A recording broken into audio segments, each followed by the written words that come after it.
Siku ya leo tumetembelewa na mchungaji kutoka Narok, sijui kama amefika. Yule tuliyekuwa na yeye kule prison, kuja hapa mchungaji. Huyu mchungaji mnaona amefungwa miaka 14. Na wacha niwaambie, ukipatiwa kitu na mtu unaangalia sana. Huyu mchungaji ametoka Narok. Wakati tulienda compassion visit kule Narok prison, tulimpata kama amebakisha siku 53 atoke. Na 59 days atoke. Na mimi nikapanga vile akitoka kanisa ya Narok imchukue, imfanyie shopping, imnunulie nguo na impeleke mpaka kwake nyumbani.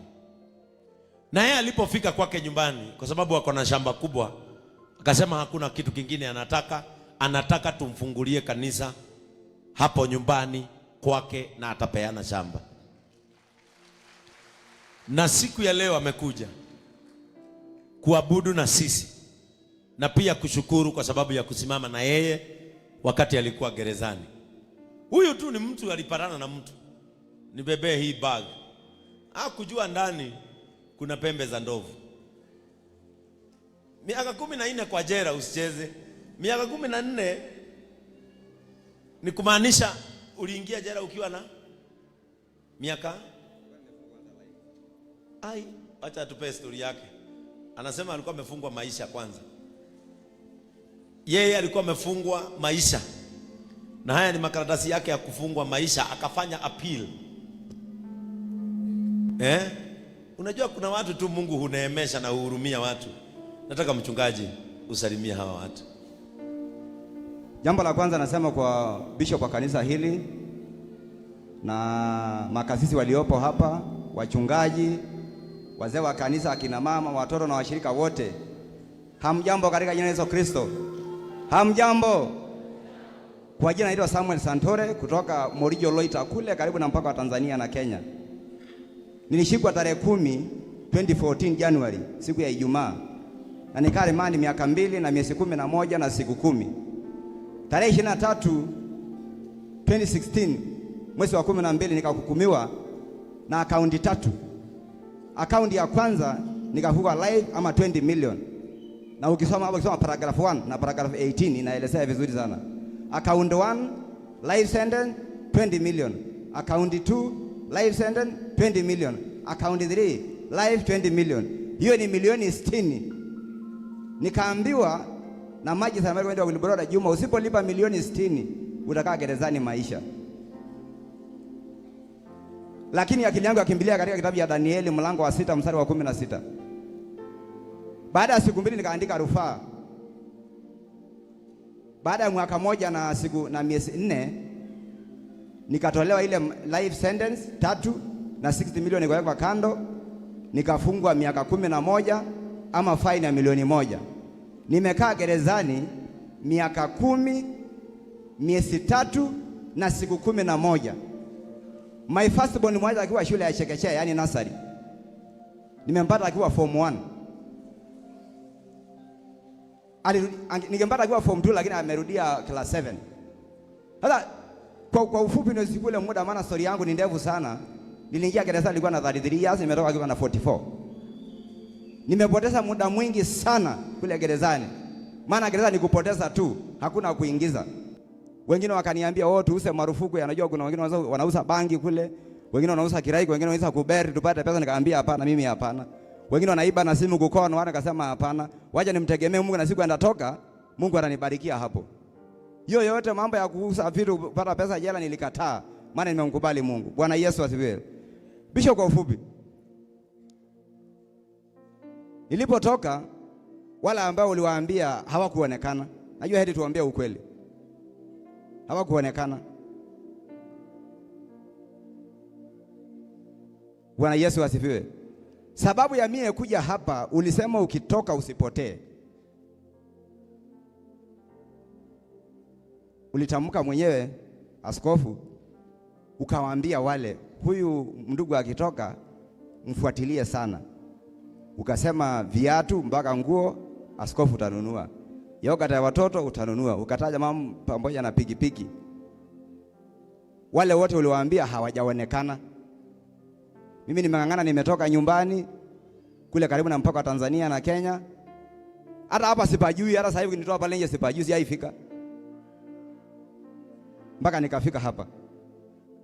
Sasa kwa ufupi, mimi nilipofika kule nje, kamba imetoka mguuni na nyingine imetoka shingoni, lakini kuna moja bado inanisumbua.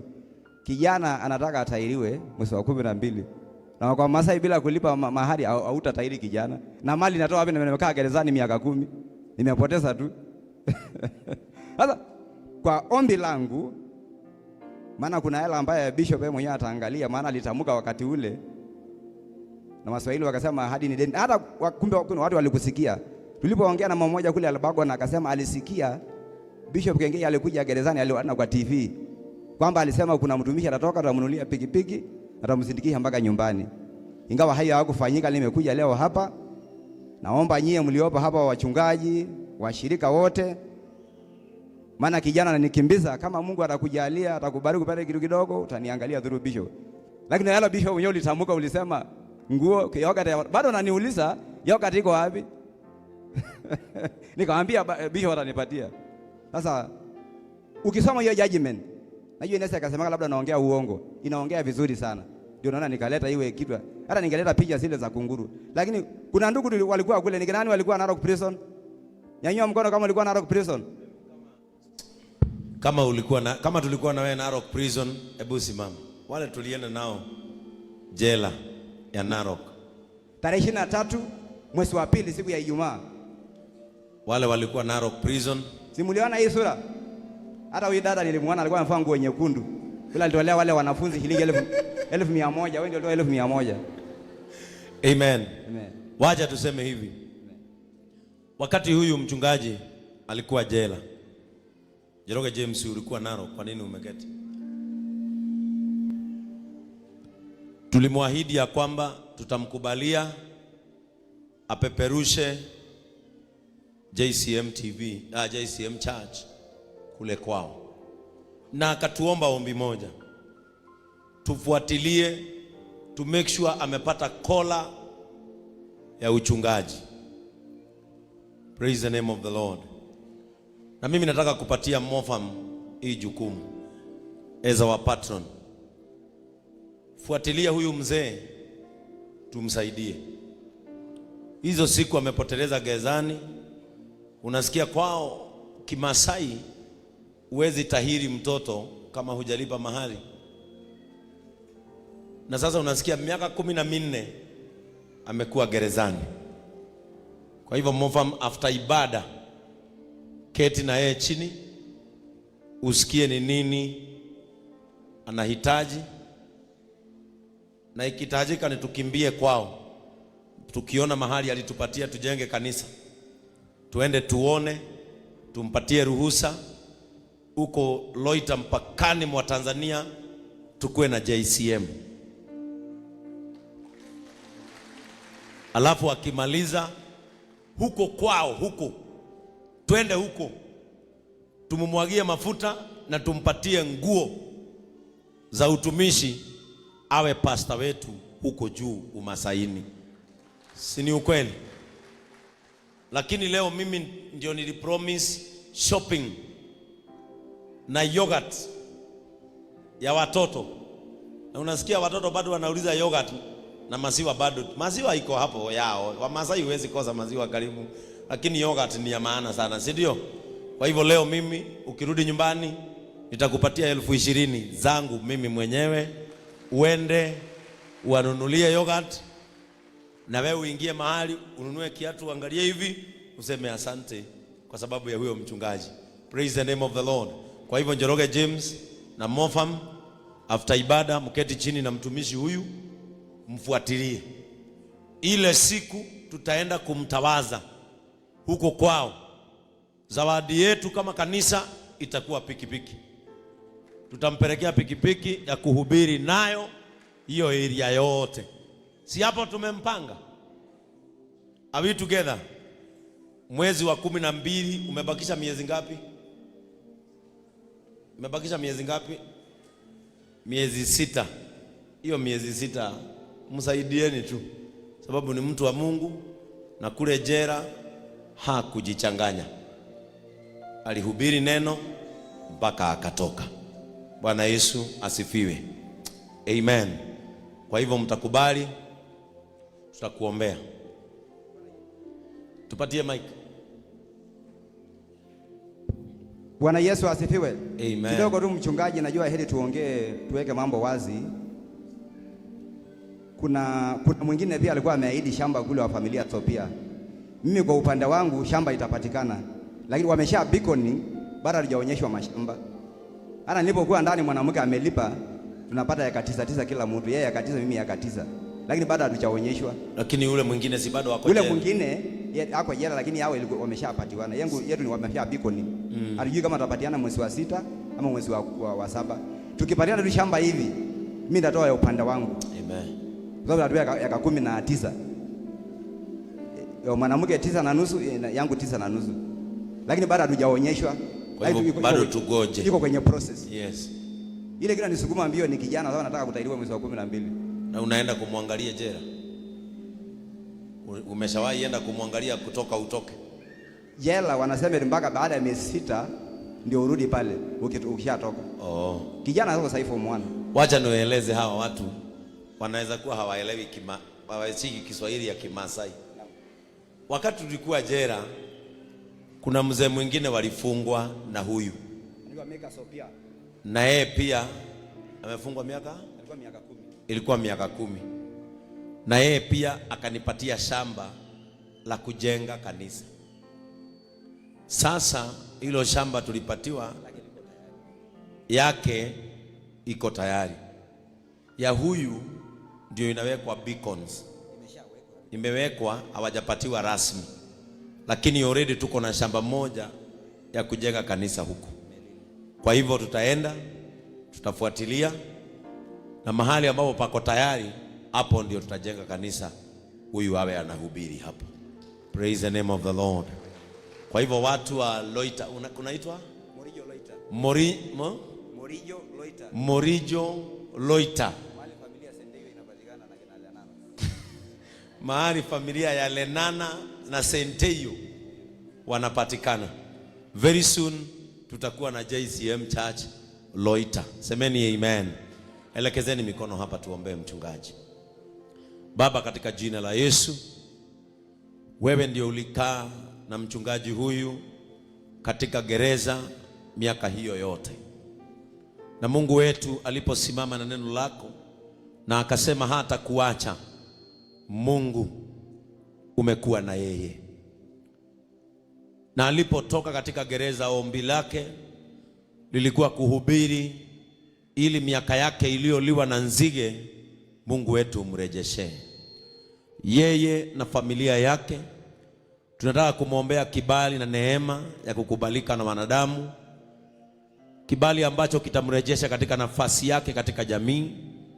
Na wewe ambaye ulimuondolea kifungo cha maisha ukampea uhuru wa kutoka, tunajua ya kwamba utamuongoza na utamfanya kitu cha maana katika jamii yao. Mpatie manukato ya kuvutia jamii yao na watu wengi wa kumpenda. Anapoendelea kuhubiri kuhusu uhalifu sio mzuri, na hiyo ndio mandate ambayo alipewa gerezani ya kupigana na uhalifu. Mungu mpe neema na umpe kibali. Katika jina la Yesu tunaomba na kuamini. Amen. Na sasa leo ataenda na bendera yetu ya kanisa hili mpaka huko kwao. Aende awaonyeshe ya kwamba yeye sasa amejiunga na huruma na utu. Nilikuwa nimesema Ndung'ua niletee bendera, na anapofanya hivyo, kuja usimame hapa nyuma yangu. Na anapofanya hivyo, siku ya leo tuko na baraka nyingine hapa kanisani. Mchungaji wetu wa eneo la Mombasa, Pastor Peterson, is in the house.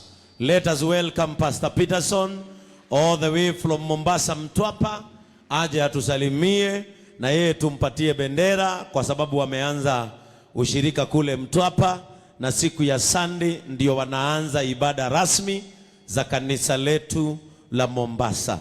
Simumpigie makofi mazuri. Welcome so much my brother. Tumekaa na Pastor Peterson miaka ngapi? Miaka mingi. Tulikuwa na studio ya muziki Nakuru, tukiwa na yeye na jamaa mwingine anaitwa Sami, na mwingine anahubiri hapa Chokaa, na Mungu akatuneemesha. Na siku ya leo tunataka rasmi kupatia Pastor Peterson bendera yetu ili aende aanze rasmi. Wamekuwa na ibada, lakini this Sunday ndio wanaanza rasmi. Kwa hivyo watu wa Mombasa in Mtwapa, wacha tuambiwe kanisa la JCM liko wapi pale Mtwapa. Tupatie Pastor Peterson microphone, asalimiane, tumuombe, halafu tumpatie kibali chetu cha kwenda kupeperusha JCM Mombasa. Karibu mtumishi. Bwana Yesu asifiwe. Haleluya. Naitwa Pastor Peterson Mwangi, nimeokoka, Kristo ni Bwana, mkazi wa Mtwapa ama Mombasa. Askofu ni rafiki yangu wa kitambo, miaka mingi sana tukiwa high school, na nikimuona mahali amefika, I can say there is God in heaven. Hallelujah. Amen. Sihitaji kuona mambo mengi, nikimuona tu hivi I see God. Na watu wa Mombasa, watu wa Mtwapa, kuanzia Jumapili inayokuja tarehe 2 Sunday, tutakuwa pale Estate Gate Hotel. Ukishuka tu Mtwapa Posta, teremuka kama unaenda Catholic Church, ukipita Catholic on your left hand, Estate Gate Hotel iko hapo. A very beautiful place, a very good place. Hii Jumapili karibuni sana watu wa Mtwapa, watu wa Shanzu, watu wa Bombo